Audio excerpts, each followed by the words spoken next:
Hi, everyone. Welcome to the Walk to Wealth podcast. If you're tuning in on YouTube or any of the podcast directories, make sure to do us one teeny tiny little favor. If you find any value in this episode or I found value in the episodes prior, we just ask that you recommend us to one friend. That's all that we ask. We are trying to impact as many lives as we can on their walks to wealth. Without further ado, we have a super special guest here. Saket, for anyone that may not know you, tell us your elevator pitch. Who are you? What do you do? Yeah, well, first of all, thank you for having me on the show, John. I'm really excited to share my story with your audience, and hopefully through the process, I can add some value. So my background a little bit, if my accent didn't give away or my name didn't give away, I grew up in India. I've been here for about, when I say here in the US, for about 22 years. And being an Indian, real estate is something that we've been trained to do. That we only deal in real assets there, gold and silver and real properties and all that good stuff. So I was already trained. So I started buying property as soon as I came here within like 2 to 3 years, I would say. And, but I did not buy it for the right reasons. I bought it for appreciation. I did not buy it for cash flow. Right? And back in 2016, I was laid off. And that's really when I realized that while my net worth was pretty good, I did not have any assets that were producing enough cash flow for me to sustain my life without my job, right? I was pretty devastated. If you've known anyone who's ever got laid off, or maybe your audience has, hopefully not, but if they do, it's a hit to your ego. Even though you knew it was coming, because at some point in your life, it'll come to you, but it's a huge hit to your ego. And me being an immigrant and coming from a family which is all about pedigree, like I got my engineering degree back in India from IIT, it's the best engineering college in India. And then I came here, got my MBA from Columbia Business School, and I worked for several Fortune 500 companies. I'm at Airbnb right now. It's one of those things where you do not expect this can happen to you because you've done everything right. Everything was scripted to the point where I can check off the boxes of what I was told are the right things to do. And when I got laid off, I think once I recovered from it, probably took me a few months. One day, really, my script changed from why me and why now to really why not me and why not me. And that transformed me completely. I started looking at things as what can I do to fix my situation rather than cry about it. Right? It was very empowering. And that's when I started talking to other, some so-called gurus. At that point, I was calling them gurus. Now I've started calling them coach and mentors because that's really what they are. They're not the gurus per se because no one is a guru. Everyone's learning. And as I started looking into it, real estate trumped in all the asset classes I was looking at. I started buying single family homes. I started trading my previous, now appreciated properties to now cash flowing properties. And eventually learned that, there's the amount of scale I will need to get to by buying one single family at a time. It'll take me a lot of time before the cash flow will start to have material impact in my own life. So that's when I switched into multifamily, and we've been investing in multifamily since 2016 now. And we have invested in over 2,000 units. And now also, over the last few years, I've also started to do syndications, which essentially means I raise capital. I bring people together, a group of investors together, and we pool our money and we go take on bigger and better deals. The latest one that I'm acquiring right now is a $71 million deal in Myrtle Beach. Had I not gone on this route, I would not have known that the limit to your imagination of how much you can buy and how expensive a property you can buy is really about how many investors can you pull together, right? So we're able to take these big deals down where the scale effect happens, and we're able to impact a lot more lives along the way. Now, that is an amazing story, and you kind of answered my next question, which is going to be always, tell us about your walk to wealth, and you kind of answered it right on without me even having to ask you. I wanted to touch on because I know a lot of cultures similar to India. There's a lot of pressure, societal pressure from your family, from your friends, from the culture as a whole.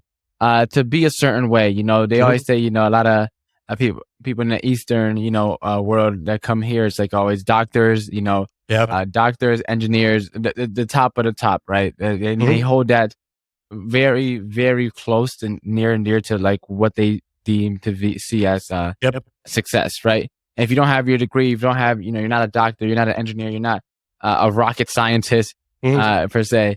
And I kind of asked you a little bit before we kind of get into our conversation today.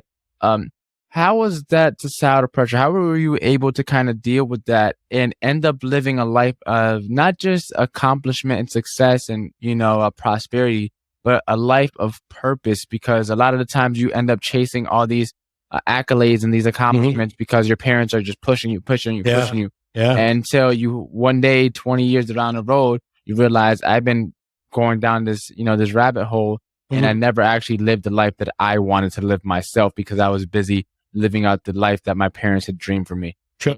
How did you overcome that so that you can then start going on the journey that you're on now? Yeah, definitely. So I think, look, I did what my parents wanted. Right. I did all the right things, as I mentioned, became an engineer. And at that time growing up, any other degree would have been a slap of shame. So for my parents, they did not, they knew I could never become a doctor because I think I had a dissection. I had to dissect a frog and I fainted. So they knew I can't. They knew I can't.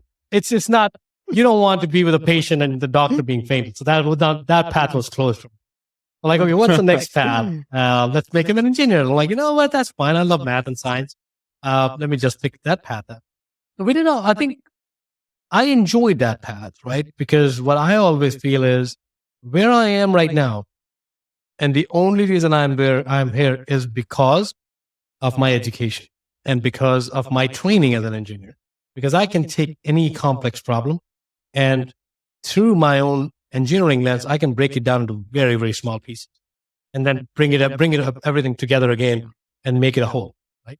So that skill has helped me.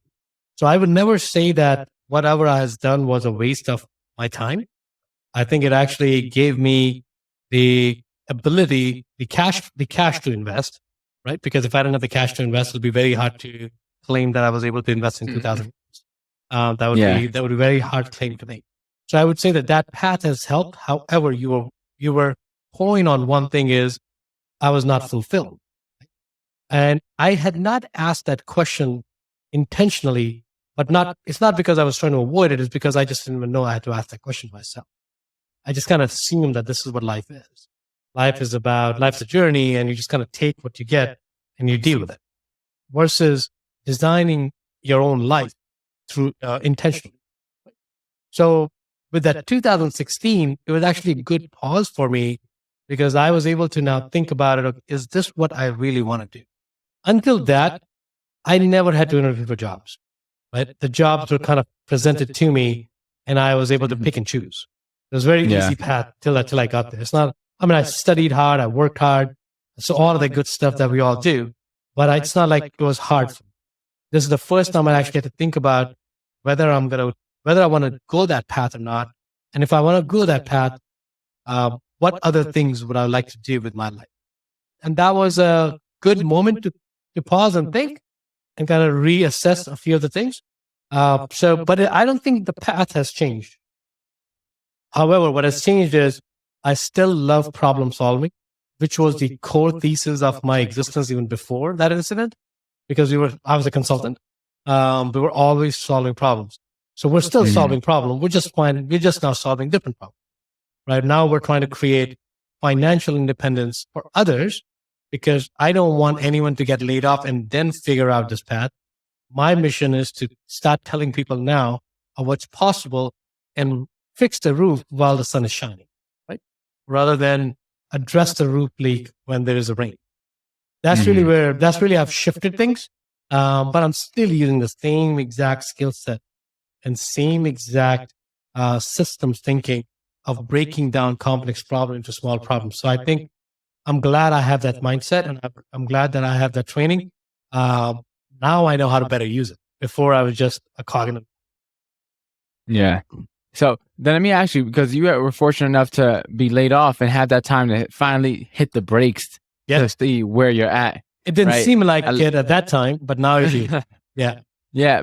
And so, like, a lot of people, as you know, especially in the US, we live in a society where it's like go, go, go, go. Especially if you live in the more of these like metropolitan areas, it just constantly go, go, go. Mhm. And it's like you never ever really get a chance to stop and assess where you're at and where you're going. Right. And Correct. so, I guess you kind of mentioned it, fix the roof while the sun is still shining. What advice would you give to people so that they could start living a mission and purpose driven life now while they're still moving and figure out, let's break it down to the beginning. How do you even find out what a mission? Because it tends to be like a grandiose idea to a lot of people. And this is why it scares people from thinking about it. Cause it's like, especially the younger crowd, which is what I'm targeting, right? It tends to scare them off. It's like, I'm 22, I'm 21, I'm 20, I'm 18, I'm 25. How do I got 50, 60 years left. Yeah. God willing. So it's like, so I have a theory. I don't know if that's correct or not, but I've tested it with a few people. It's worked out.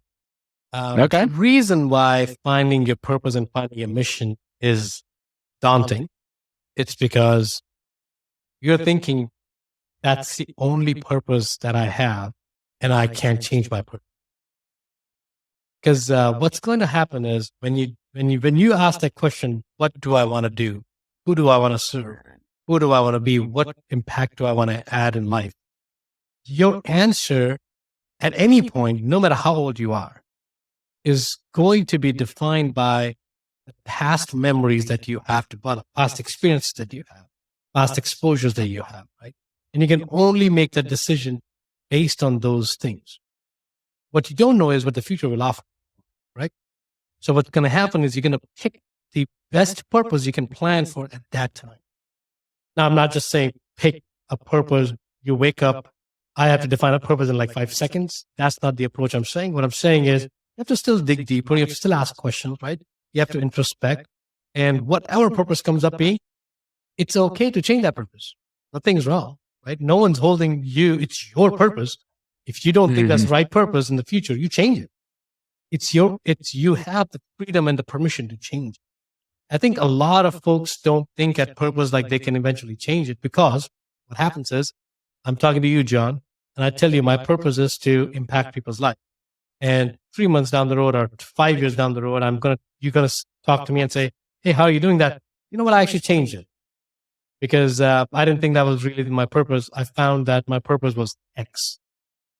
Most people are projecting that conversation, and they're not projecting the conversation in a positive manner.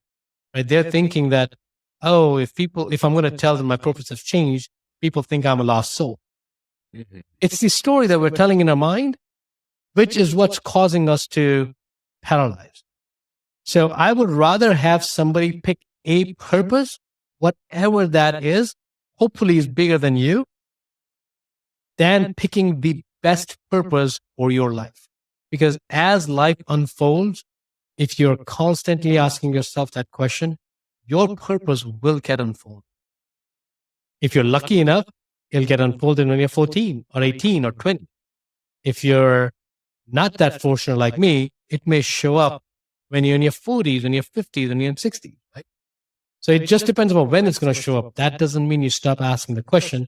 And that also doesn't mean you think that you're lost in life. Does it make sense? That makes perfect sense. So let's continue on this topic because I like where we're going with here.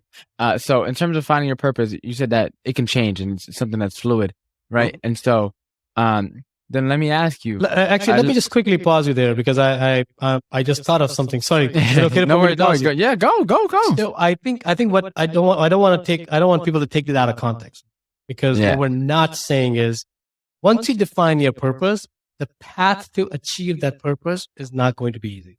It may not be easy, I should say. So just because it's hard, I am not giving the permission to anyone to change their purpose because the path is very hard, right? Because some may come back and say that, hey, you know what? I heard this podcast and this person said that your permission is fluid. I'm not saying it's fluid. What I'm saying is your purpose may evolve, right? But you got to give your 155%, if that's even possible, to achieving that purpose, right? But my goal for you to pick a purpose is it may take you 20 years to find your purpose. What are you going to do in that 20 years? Not live your life, not be impactful, right? So, but there's a slippery slope because you can easily move into the point where you say that, well, I picked it 2 months down the road, I'm going to change it because I just need to pick something. Don't pay attention to that. Put your full attention to it. Put your full effort towards making sure whatever you're defining at that moment, you 100% believe that that's your. Yeah, definitely. And so then let me ask you, because a lot of people, they have a feeling because we all have kind of something that pulls at us that, Mhm. sometimes we suppress it. Sometimes we ignore it. Sometimes we don't pay it any mind at all. But like we all have something that usually tends to pull us in one direction or another. And we have, Yeah. a pretty good idea as to what that is. A lot of people tend to use their jobs and as handcuffs and handcuff themselves to their jobs so that they don't have to accept the responsibility and the burden that comes with actually realizing what your purpose is, right? Because Sure. it's easier to be willfully blind than for you to fully acknowledge what that is. Because once you know what it is, then you have to act on it, right? Correct. And so, Correct. so what advice would you kind of give there to people that they have something that's kind of pulling at them, they're tugging at them, that they feel like they're being called to do, but they're at a job, and let's say it's maybe build houses in South America for young Latinos Mhm. in struggling neighborhoods, right? But they're trapped in a 9 to 5, working behind a cash register.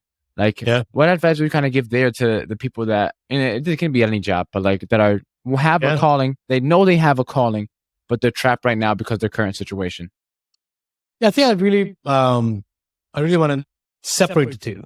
Right? Yeah. Making your living and following your passion sometimes may not align. It may not. Now, if you're fortunate enough, it may. But sometimes it may not. And I think that's going to be a very personal choice of them. Now, having said that, let's address the question you're asking with the example you're asking. Right? Let's just say your passion is to build homes in South America. Let's just take that as an example. Now, but you're stuck at your W-2, your full-time job because you have to make the money to make the ends meet, correct? I think the question you have to ask yourself is, I know it's a very personal question, so I don't think that I can script it for anybody. It's a very personal question where you're basically now asking is, first of all, have you actually tried going to South America to build a house? Because everyone has 1 week, 2 week, 3 week, 4 week, whatever, wherever you work, everyone has a vacation policy, right? So have you actually tried it? Now let's say you have not tried it. It's an easy path. Before even saying it's your passion, go try it. If it's your passion, you shouldn't have a problem spending a vacation on your passion because it's actually the best vacation you can ever have. So use that time off to actually try your hands on it and see if you actually like it. Because sometimes the process of elimination is better. If you don't know what you're doing, it's easier to find out what you don't want to do. You may find out, okay, I thought it was good, but then it's not what I wanted. So let me continue my job and figure out what else I want. That's one way to look at it. But let's actually flip the script. You actually enjoy it. I think now you have to start asking question is, what can I do differently in my current situation to eventually spend full time in my passion? And let's say you're living in, I'll pick a city, New York City, a very expensive city. And your passion is that, which we just talked about, building homes in South America. Now, can you move to a different city where your expenses drastically drop? Right? Can you do that? And if you're able to do that, does that drop in expenses give you a freedom to pick another job where you can work for 3 days and I'm using these as examples. Please don't follow anyone for your audience. Don't follow that as a script because it's just an example. We're having a thought experiment here. So can I move to, let's say, a remote location, North Carolina? I'm using North Carolina as an example as well. That does not mean it's the right place for you. Can you move there and reduce your expenses drastically?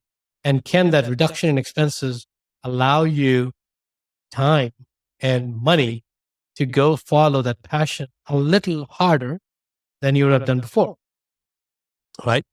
Can you find a sponsor who essentially want to support the cause, but they love their work so much, they want to do both, right? But they want to be part of the team.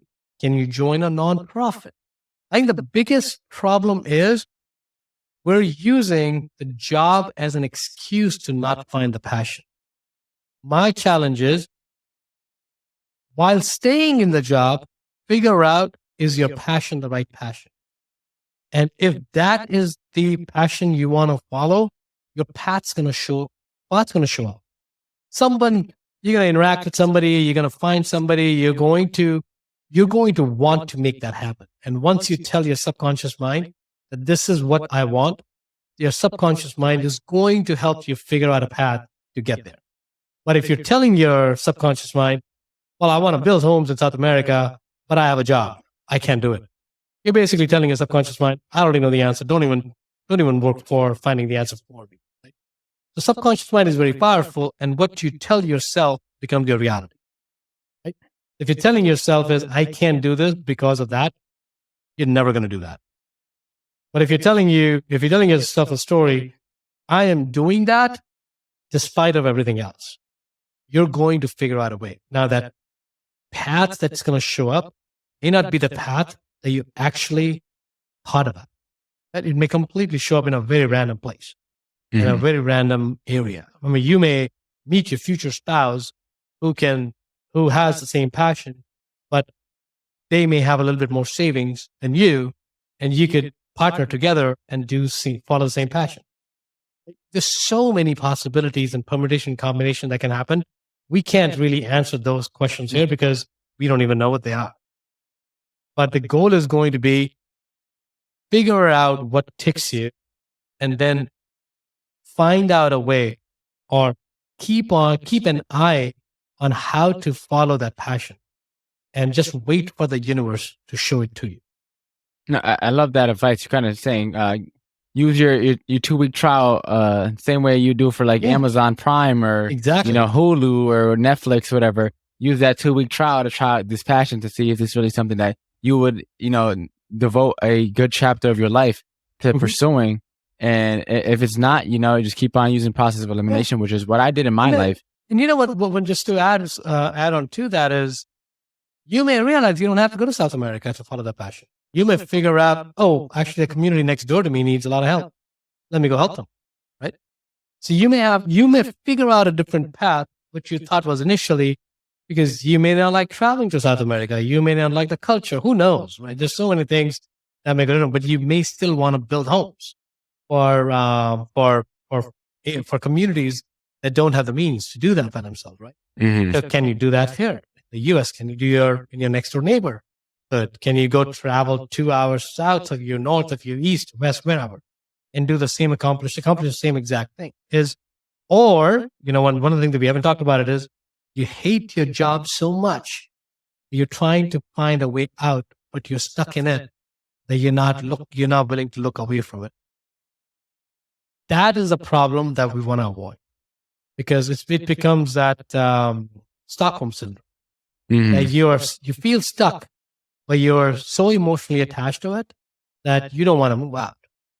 And if that is why you're causing that, I think that requires a very different pause, right? And a very different questioning of your own life and your own thinking process.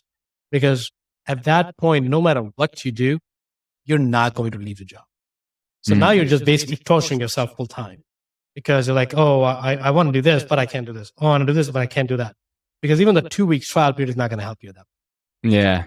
That's one thing that you want to avoid as a pitfall, because it can happen very easily. As you said, job's an excuse to find the passion. I think if you're on a mission to find the passion, you will find it. Don't go with a point of view that I hate my job or I love my job. You're going on a passion for journey of, I want to use the job as a means to find my passion. Or at least as a means to fund my passion. Or fund the passion. Exactly. Yeah, you're right. And so a lot of people don't think of it either way at all. They don't think of it whether as a means to find it or as a means to fund it. But regardless, it's like that is an opportunity where at least you have one. And that's like, I think where practicing gratitude really comes into play, because it's like, I hate my job. Well, you're getting paid every 2 weeks and you have benefits and, you have a roof over your head. So it's like, there's a lot of people who swap shoes with you in a heartbeat, right? So it's like, use a little bit. I think practicing gratitude a little bit definitely helps. It is very important. Yeah. And I think that will, that gratitude, because gratitude is the highest form of energy.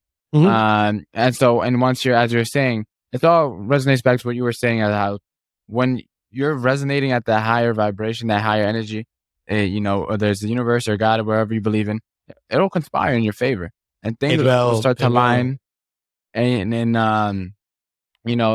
for example, with me, like the stuff I'm doing for social media now, like at the time of recording this, I'm proud to say, like I'm in the process of starting up my social media marketing company.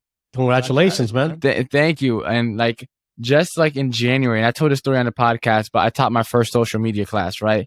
And that class literally came from like me doing a quick Facebook post that ended up having like 400 signups, and it was like unreal. And then now, fast forward almost 10 months now, and now it's opened up into opportunity I never foresaw in the plan at all.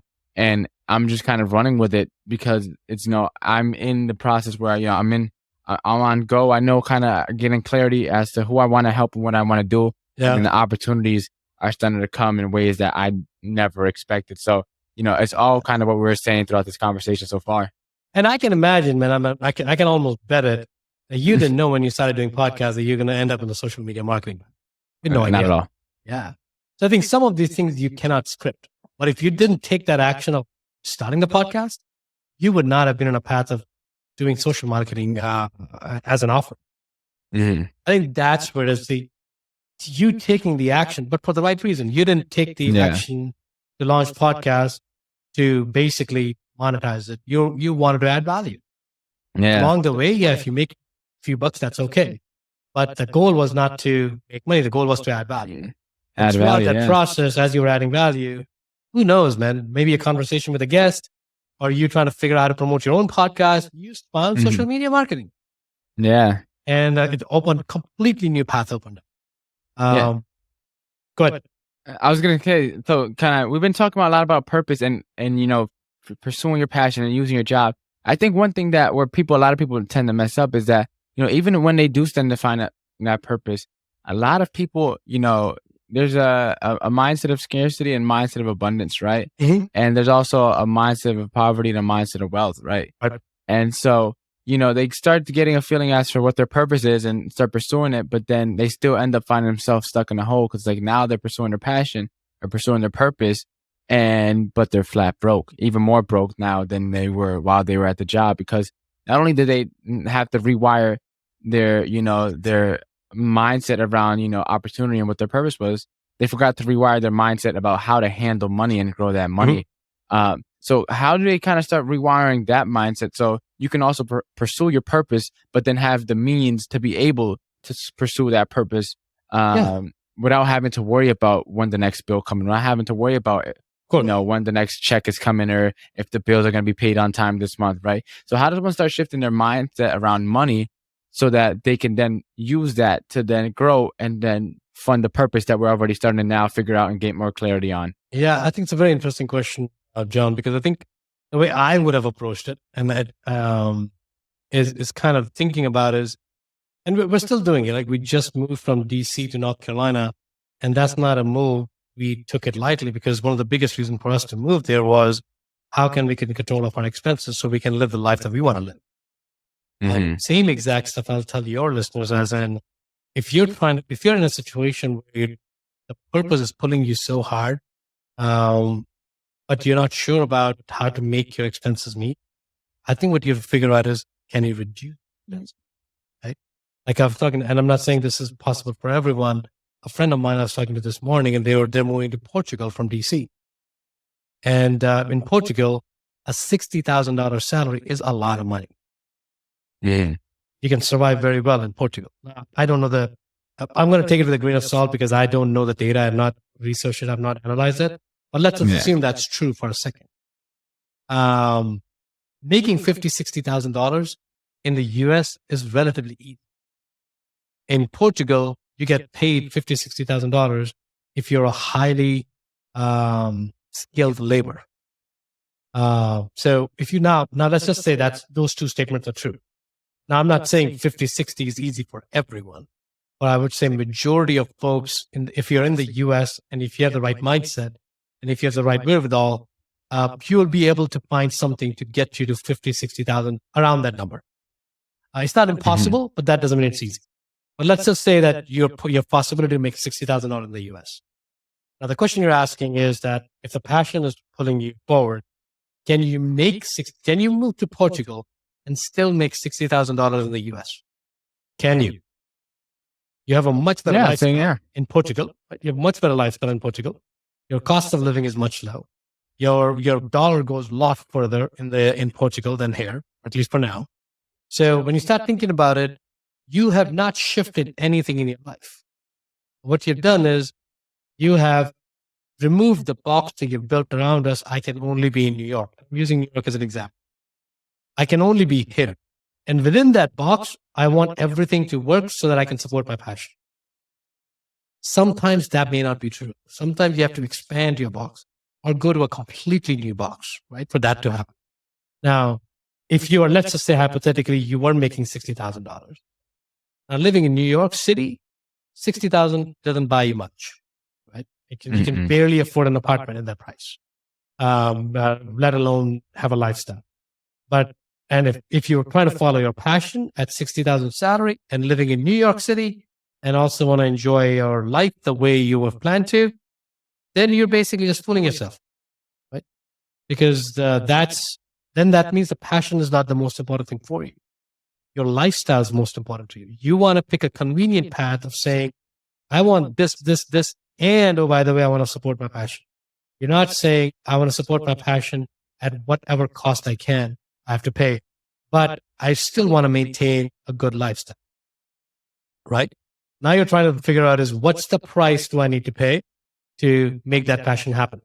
Now, I'm not saying everyone should go pack their bags and move to Portugal. I'm using that as an example, right? You really need to think outside of the box, and that can only happen if the passion is very, very, very important to you. I'll tell you my passion. Our passion, me and my wife, we're looking at essentially our biggest mission in life is to help underprivileged kids by providing them education, K through 12 education. And our goal is by 2030, we want to sponsor and support over 100,000 kids across the US and across the globe. We'll start from India because that's the country I'm from. And I know a lot of ways to help there already, right? That doesn't mean that's the only country that needs help. So we want to touch that many young lives. That's our goal in the next 7 to 8 years. We want to accomplish that. At that point, we had to ask ourselves is, if we are redirecting our profits, part of our profits that we make to support these causes, can we write a bigger check if we lower our expenses? Right? We didn't have to move from DC. We were fine in DC. But can we write a bigger check? Or can we do a lot more if we actually reduce our expenses and still maintain our lifestyle, yet have a bigger impact? And nothing else changed in that equation, right? We were still running a profitable business. All of that is consistent. It's not changed. So one thing was fixed, but we needed to figure out what else can we do. That's what we did. That's exactly what we did. We moved to a place where our expenses were lower. The cost of living is relatively cheap, and we were able to make that happen. Now, that does not mean the move was easy, right? We have 2 daughters who were in the private school. We had to pull them out, right? There's a lot of disruption that happened. However, our North Star of the mission was so strong that we knew we were doing it right. We knew we were doing the right thing for us and for the society, right? So that helped us in making that decision. And that's exactly what I'm proposing to your listeners as well, is that if the passion is the right passion for you, everything else will fall in place as long as you don't put constraints. If you look at the world from the way that everything is possible, right? Keep a possible eye open instead of a constrained eye. Because we look the world, including me, we look at world in a constrained way. And when looking at world in a constrained way, you're not going to open yourself to other possibilities. Just let everything be open. Right? Like every decision, every path be a path which can lead you to making your passion reality. Until then, it's basically a dream. It's not a passion. It's a desire. It's not a passion. For it to become passion, by definition, you're willing to go end of the earth to make that passion into reality. That's really what my suggestion would be for your listeners. As in, if you're worried about being broke, reevaluate. And at some point, you may have to think that, you know what, I need to work for another 10, 15 years. If that is the answer, that is the answer. Don't fight that answer. Right? Do that. Find a way of use your job as a means to fund it. But you may not be able to spend 7 days of a week there, but you may be able to spend 5 weeks in a year. That's better than not doing anything. And then continue in your job or continue figuring out a way to work out your economics. And that's some very deep and amazing advice. I think one of the main points that really stuck with me is the keeping the eye of possibility open and reminding me of something that people call the flow state. Yeah. And how once you're in the flow state, and it's the same thing as getting hot in basketball when you're in that zone. And a lot of people only think of the zone when you're in sports and don't realize that you could apply that same zone, that flow state, wherever you want to call it, to your actual life. And when you're operating from that flow state, it's everything seems almost effortless. Yeah. It seems that it's just coming to you. You can do whatever. Anything is possible when you're in that flow state, because you're just operating from, you're using all the best of you to go out and attract the best of what's for you. Right. And just going out and you're just finding your way as the way is presenting itself along for you. It's like every step you take, it's like everything is all, jagged, but as you take a step before your foot lands, it aligns itself. And so you just know that you're going forward and it's all kind of coming for you and planning out. And so that's kind of what it reminded me of. I wanted to talk about too a little bit though. You mentioned being able to free yourself of the box and open up your opportunities so that you may be able to go to another an area and expand your horizon. So one thing I've noticed from a lot of people my age, they always think that leaving their city or their current, like where they live now, is their the key to their success, and forget to realize that as if they didn't change, it doesn't matter if they open up their box and go to somewhere else, maybe to DC, maybe it's to Portugal, maybe it's to New York, wherever it may be to, but they go to these places, they haven't changed themselves, they find themselves in that same box. Yeah. How could one prevent that so that when if they do decide to leave, or maybe they decide to stay, but whatever they decide to do, they don't find themselves trapped in a box there, but open definitely. up. I think it's a great point, right? It's a great question because I'll give you a stat that may surprise you a lot. I have been in the US for 22 years. I've changed 25 addresses. Right? So you're talking to somebody who's constantly looking for ways to not be comfortable in any environment. Because where does the most amount of growth happen? It does not happen when you're safe and secure and sound and when you're tucked in your bed. That's not where the growth happens, right? The growth really happens is when you're pushed. What's the biggest advantage of moving around? Leaving your current city. I'm not telling it to anyone to go move 25,000 times. That's not the goal. I'm just saying is that let's use it as a thought experiment. So let's just say, where are you? Remind me again. Where do you live? Connecticut. I'm in Connecticut. Yeah. Perfect. So let's say you're in Connecticut, right? That's where you've grown up? Yeah. Born and raised. Perfect. What would happen if you moved to DC today? What would you have to give up?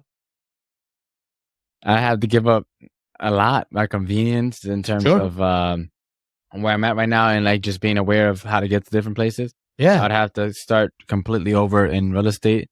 My social media, my podcasting stuff, that can run that smoothly. That's online. Doctors and stuff like that. Sure. My closeness to my grandparents would probably be that's probably screw everything else. As long as me and my girlfriend, and she said she'll go wherever I go, so she'll come with me. And so I would mainly be concerned about my grandparents. Sure. Not to call them, I wouldn't want to call them an anchor, but like because they're getting up there in age, all their doctors and stuff like that are like close and they know everything. So that's fair. That would be the only thing weighing me down. But it's like I do have in the plans for like the future, potentially moving down south, somewhere down south. That's fair. I completely appreciate what you're saying, man, because I moved from India, right? Similar concerns. It's hard. Right? Because all my family is in India. Now let's play the other role. Is it if you move to DC, what would you do differently with your life? How would you change yourself? Well, how would I change myself if I moved to DC? I guess then what I would do first is immediately, the first thing I'm doing once I move in and get the house situated, is figuring out where are the meetups at and rebuild my network from the Let's even most. go abstract. What aspect Yeah. about you are you going to change? What aspect about me am I going to change? I guess my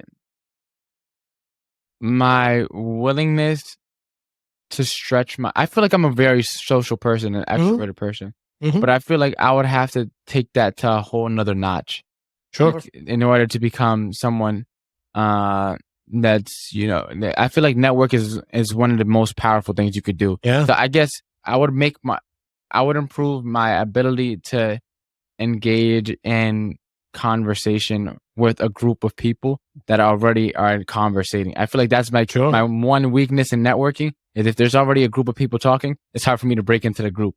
So now Right. let's play 6 months down the road. You move to DC, and 6 months down the road, Yeah. how would you feel about that new skill that you just learned? I feel like I'd be able to conquer anywhere. The ability to walk in a place and command, respect and authority without having to say anything is a power that I feel like I have already. But then I'm able to then use that and couple it with the ability to then have influence over people on a one-on-one or in a small group setting Yeah. and conversationally, and take that to an even higher level and Sure. build on that. I know no matter where I go, I'd be able to up and leave. Let's say at 6 months, you're like, hey, John, actually, screw that. We're going to California. It's like, I'm good. I can go there. And I already mastered in that 6 months the ability of building a community around me and finding community and without, So now I too much completely work. agree, right? So let's just play that out for a second if you're okay with it. Yeah, let's keep it going. Now let's think about it. What's more secure? You staying in Connecticut in a safe and protected environment because that's where you grew up, or building a skill set that you can be wherever in the world you want to be and you can make it home within 5 months? What's more powerful? What's more free? And what's more appealing to you? The skill set. Yeah. When you put it that way, the skill set, without a doubt. Exactly, right? I mean, I think to answer your question, we just went through this process, right? It's a very quick process.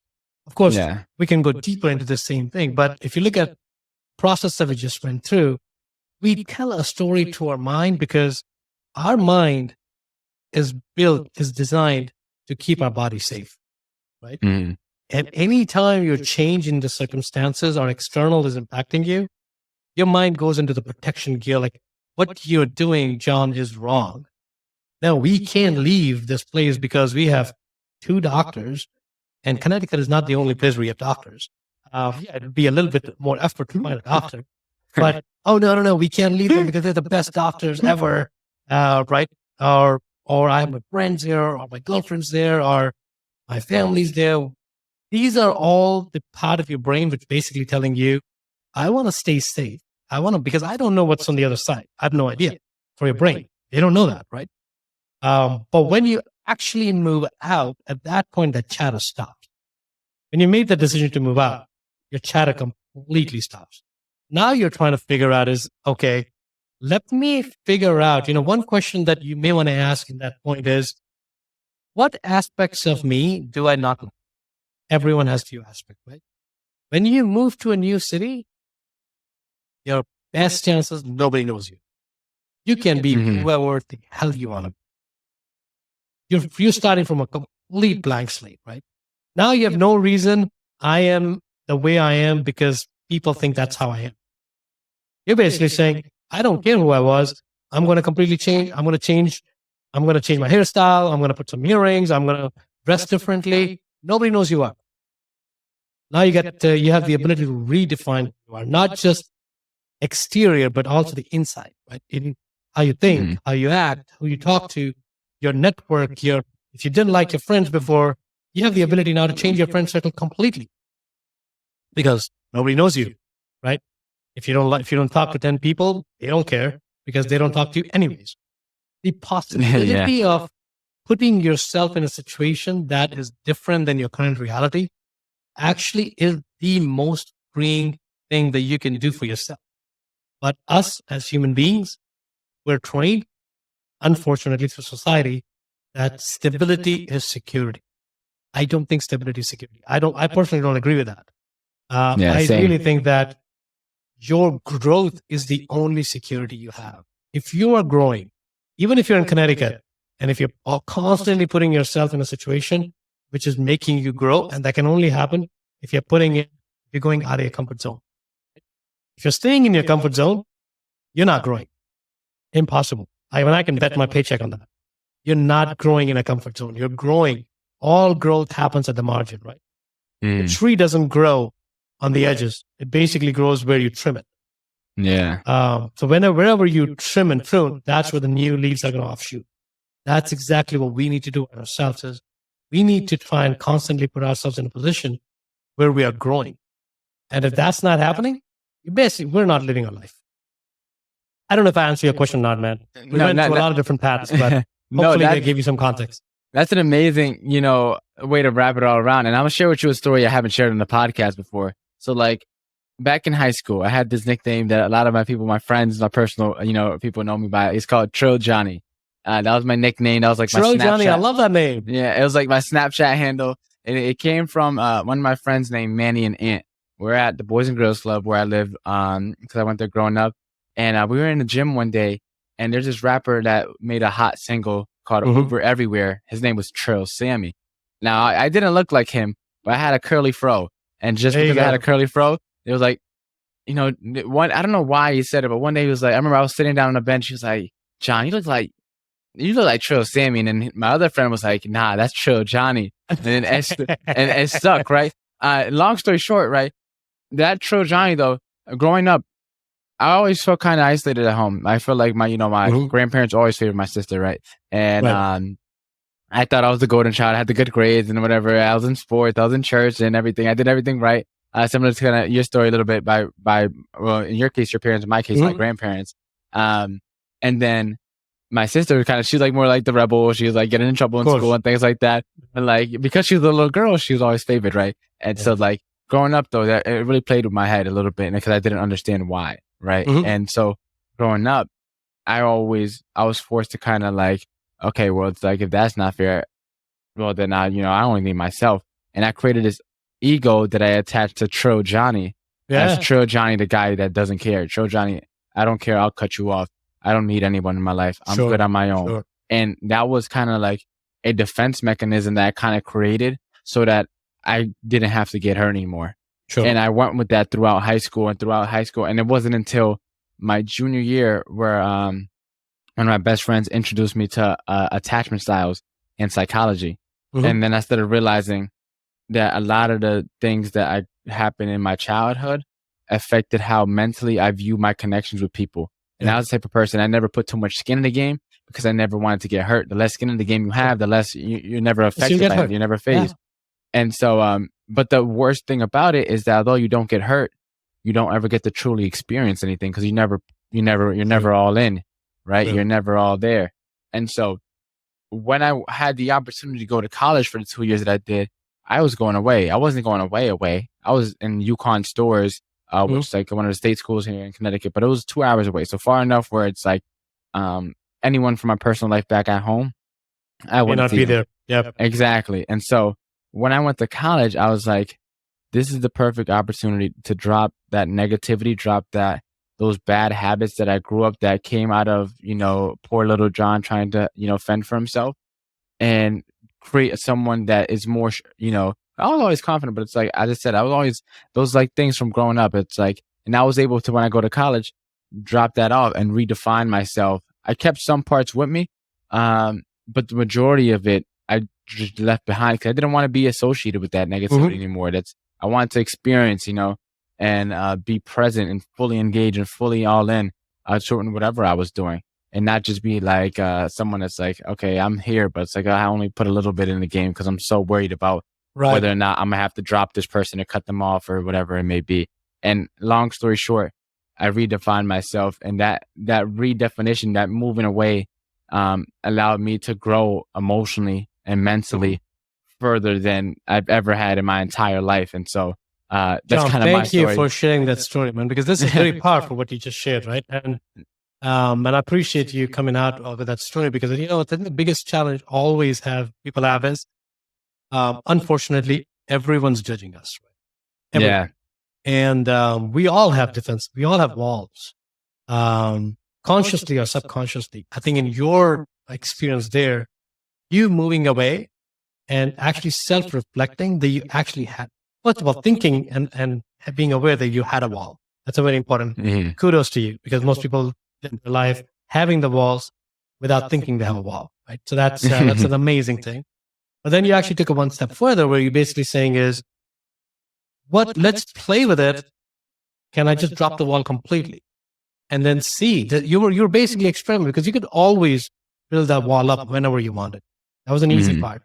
Part was you taking a conscious decision of, can I drop it and see how it feels? And if I'm going to get hurt again, maybe I'll bring the wall back up. Or maybe I will get hurt 10 times, but maybe I'll experience a life differently 100 times. And the pros outgrow the con. Yeah. Outweigh the con at that point. So you can make a decision whether you want to keep that facade or you don't want to keep that facade. I love that story, man, John. Thank you again for sharing it. I give you kudos to share that. Yeah, as I said, like I always felt like I was wise behind my years, but I felt like because of that was holding me back emotionally, which is, I feel like, to be a complete man, you have to have all the different aspects in one, and that was severely underdeveloped. Like, I was intelligent, I was wise, I was athletic, I was in shape. Like, all these other aspects of my life was going great. And in that one, because I had those walls up, was extremely immature and underdeveloped, because I didn't even know aside from me feeling happy and excited, I never allowed myself to get angry. I never allowed myself to get sad or to experience the whole, spectrum, of emotions. It was just so, it's either I'm positive, I'm happy, I'm having a great time, or it's like, I don't care at all. Like, No, I relate to that, man. I relate to that. I think the full circle to your question, it's if you're not moving because you feel you don't know what's going to happen in the next part of your life, because if you were moving, just move. Everything else will fall in place. Now, of course, make sure you're moving in the right way, right? It's not like you just drop the bag tomorrow and just say, I'm done. I'm calling quits and I'm moving. That's not what we're saying. I think what John, you and I are saying is bring intentionality. Don't keep a closed door. Don't close that door without exploring it fully. And if that still makes sense, move. Because you can always move back. What's the worst case scenario? Put a stuff back into you and move back. No one cares. Only you care. So don't let it stop you. And to add on to that, it's like, think of that worst case scenario and really think about it. See how that makes you feel. Does it make your stomach twist? Does it make you, want to vomit? How does that worst case scenario make you feel? Then on the flip side, think about, how does that best case scenario make you feel? Exactly. The same exercise we went through with you is when you look at 6 months down the road, you would love being you at that point. Doesn't mean you hated being you before, but you will fall in love with a new person because you consciously created that person. You wanted that person to come up. It's you living the life by design versus living the life because of accident. Right? And I would encourage everyone to kind of put yourself in a situation. That does not mean you have to move from Connecticut to DC. You can do it while in Connecticut. But that was an extreme example we were talking about. If you move away, it's easy to change a box when you're changing a location sometimes. Yeah, definitely. Well, I mean, Saket, I really enjoyed this conversation. This is probably like one of the most engaging, like, back and forth dynamic conversations I had in quite some time. And I appreciate it because you kind of flipped it on me a little bit unexpectedly. So put me on my toes. So I really enjoyed it. And I want to say, where could my listeners find you? Where could we get in touch with you? Where are you at? Where are you located? Obviously, definitely. But where do you want people to go to get me? So it's my website, impactwealthbuilders.com. What we basically do is we find opportunities for investors to invest with us. And I also do coaching for basically partner with people. Like, we did a very mini coaching exercise right now where somebody's actually want to go deeper into how to build a life by design and how to live a fulfilled life. I do coaching, but I'm very selective in who I coach. So on my website, once you go in there, you'll figure out a way to schedule a call with me. And if you really want to go to figure out a call, and if you have questions, if you can explore your own story, and if I can help you in any which way, just set up a meeting and then we'll get on. Amazing. And so now it's time for the final four question, how we end every single podcast episode.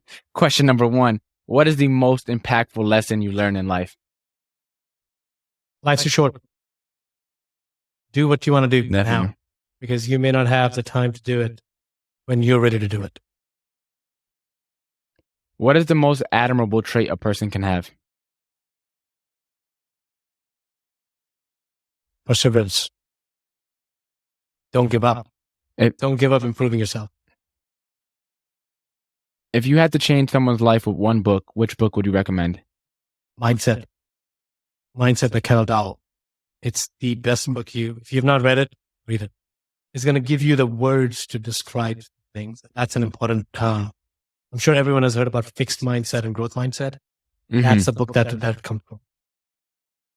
Mindset by Carol. What was the last name? Dowell. I can't remember the name. How do you? Carol You Dwell. just go on Amazon, do a mindset. Mindset. Yeah. You'll see it. Okay. And then the final question is, what is the legacy that you're trying to leave behind? Impact the lives, man. Touch as many lives as possible. Life's too short, as I mentioned. We're trying to make sure that we're living our life with urgency, not through procrastination. Of if our goal is to impact 100,000 young lives by 2030, we want 100 times beat it. Right? We want to get that to number to 1 million. Yeah.